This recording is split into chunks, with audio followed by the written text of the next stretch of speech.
कहीं भी इस शब्द का प्रयोग नहीं करना है, या आप कंक्लूजन भी लिख रहे हो तो निष्कर्ष नहीं लिखना है। वो अंडरस्टूड है कि वो निष्कर्ष ही है, जो लास्ट पैराग्राफ है आपका वो निष्कर्ष। तो पैराग्राफिंग करते समय हमें ध्यान रखना है कि बहुत क्लियर कट वो दिखे कि फर्स्ट पैराग्राफ आपने लिखा है, ठीक है। फर्स्ट पैराग्राफ में जो लिखा है वो इंट्रोडक्शन है, ठीक है। उसके बाद के जो पैराग्राफ्स है वो उसके मेन बॉडी हैं। उसके सबसे लास्ट में जो पैराग्राफ है वो कंक्लूजन है। तो इसमें लिखने की कहीं कोई ज़रूरत नहीं है। ज़्यादातर लोग क्या करते हैं, आंसर लिखते समय ऐसा लिखते हैं, इसकी ज़रूरत मेनली नहीं है, ठीक है। तो इसको नहीं करना है। अंकित, आप लेट से ज्वाइन किए हो, एक चीज़ मैं बता रहा हूँ, इसको ध्यान से सुनना। जब आंसर हम लिखते हैं ना, जब आंसर लिखते हैं तो आंसर में कहीं भी हमें इंट्रोडक्शन या कंक्लूजन या मेन बॉडी शब्द का प्रयोग नहीं करना है, ठीक है। आपको आंसर डायरेक्ट स्टार्ट करना है, आंसर डायरेक्ट स्टार्ट करना है, ठीक है। क्लियर है? आपने भी शायद निष्कर्ष लिखा है, ठीक है। और मैं देख रहा हूँ अर्थ को दो पार्ट्स में बांटती हूँ, ठीक है। और इक्वेटर ऐसा नहीं कि अर्थ पे, मतलब आप अगर ढूंढने जाओ फिजिकली तो वो मिल जाएगा। एक इमेजिनरी लाइन है इक्वेटर, ठीक है, काल्पनिक रेखा है। और इक्वेटर के इक्वेटर की विशेषता ये है कि इक्वेटर के उत्तर, अच्छा, नॉर्थ साउथ का कुछ आइडिया है आपको? नॉर्थ किधर होता है, साउथ किधर होता है, किधर होता है? ऐसे इसमें ऊपर में नॉर्थ। अच्छा, ये वाला कौन सा डायरेक्शन है? ये इसको क्या बोलेंगे? ईस्ट, ईस्ट, ठीक है। और ये ऑब्वियसली वेस्ट होगा। और ये क्या होगा? नॉर्थ। ये क्या होगा? साउथ। इतना तो आइडिया होगा, ठीक है। अगर इसको हेमिस्फीयर में बांटे, हेमिस्फीयर मतलब दो भाग में अगर पृथ्वी को कर दे तो इसको सदर्न हेमिस्फीयर बोलेंगे, ठीक है। इसको नॉर्दर्न हेमिस्फीयर बोलेंगे, ठीक है। तो मेजर दो डिवीजन है। और वैसे ही यहाँ से एक और लाइन गई है, ठीक है, जो इसको ईस्ट और वेस्ट में डिवाइड करती है, ठीक है, ऑलमोस्ट। तो इसको क्या बोलते हैं? इसको क्या बोलते हैं? इससे प्राइम मेरिडियन बोलते हैं, ठीक है। इसको बोलते हैं प्राइम मेरिडियन, जो ग्रीनविच से गुजरती है। ग्रीनविच मीन लाइन भी बोलते हैं, रेखा भी बोलते हैं, पता है होगा, ठीक है। अब ये सब रेखाएं क्या है, पृथ्वी पे क्यों खींची, अर्थ पे, ग्लोब पे क्यों खींची गई है ये रेखा? कुछ आइडिया है? ये रेखाएं क्यों खींची जाती है? ऐसी बहुत सारी रेखाएं, आपको पता है। इसके साथ एक और रेखा है जो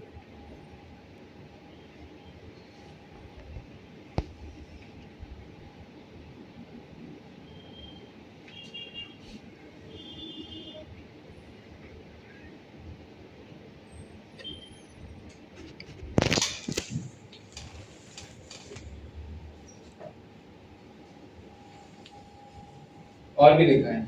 ये क्या है, क्यों खींची जाती है? कुछ आइडिया है? टाइम जोन, टाइम जोन, ठीक है, टाइम जोन भी होता है। ग्लोब क्या है? एक स्फीयर है, ठीक है, थ्री डायमेंशनल जगह है।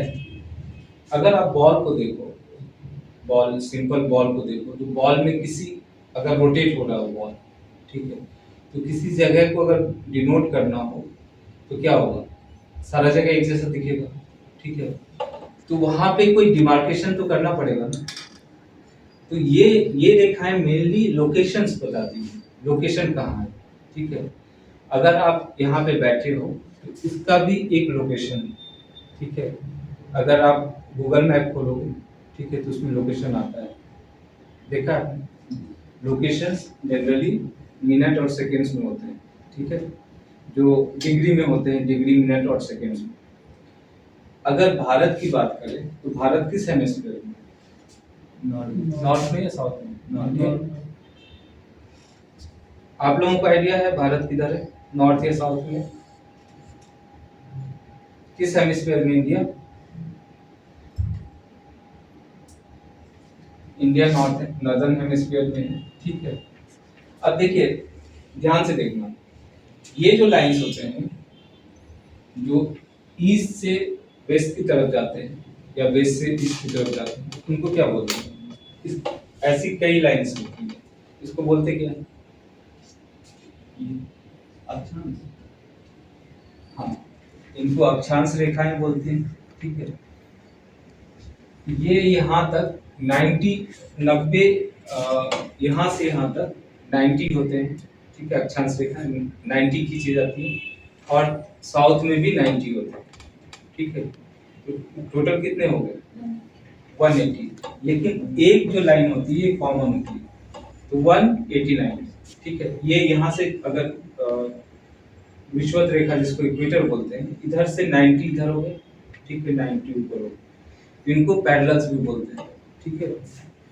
और ये पैरेलल्स ऐसे होते हैं कि इनका अगर सेंटर देखोगे सारे पैरेलल्स का, तो सेंटर कहाँ है? एक ही सेंटर है, कोसेंट्रिक है। ये थ्री डायमेंशनल इसको एज्यूम करो कि पीछे भी है इधर, ठीक है। ये रेखाएं चारों तरफ से गोल घूम के आ रही है और उसके बीच में क्या है? अर्थ का क्या हो सकता है? ये सपोज करो अर्थ है, अगर बॉल होता तो ज्यादा अच्छे से समझते। ये अर्थ है, इसके चारों तरफ रेखाएं खींची गई हैं इससे, ठीक है। और ये पैरेलल हो गए जितनी रेखाएं उत्तर और दक्षिण, ठीक है। और यहाँ से बीच से प्राइम मेरिडियन गया, और ये रेखाएं जो एक सेंटर के चारों तरफ खींची हुई हैं, वो सेंटर कौन सा पार्ट होगा अर्थ का? एक्सिस होगा, एक्सिस होगा ना। तो ये जो रेखाएं हैं कोसेंट्रिक है, ये जो लाइंस हैं वो कोसेंट्रिक लाइन है। समझ में आ रहा है? क्लियर है?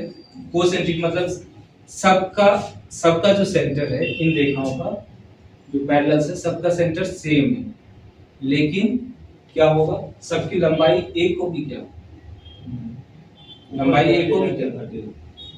यहाँ से यहाँ तक अगर आप आते हो तो ये 40,008 किलोमीटर इक्वेटर पे इसकी जो लंबाई है, इस जो पेरिफेरी की जो लंबाई है वो 40,008 किलोमीटर है, ठीक है। और नॉर्थ या साउथ पोल पे अगर जाते हो तो ये कितना हो सकता है? 0, ठीक है, क्योंकि वहां एक पॉइंट रहे, केवल एक पॉइंट होगा, पता है। तो ये जो पोल्स हैं यहाँ पे, इसकी लंबाई जैसे जैसे हम देखो एग्जाम में सिंपल सा इक्वेशन ऐसा पूछते हैं वो कि अगर हम विषुवत रेखा से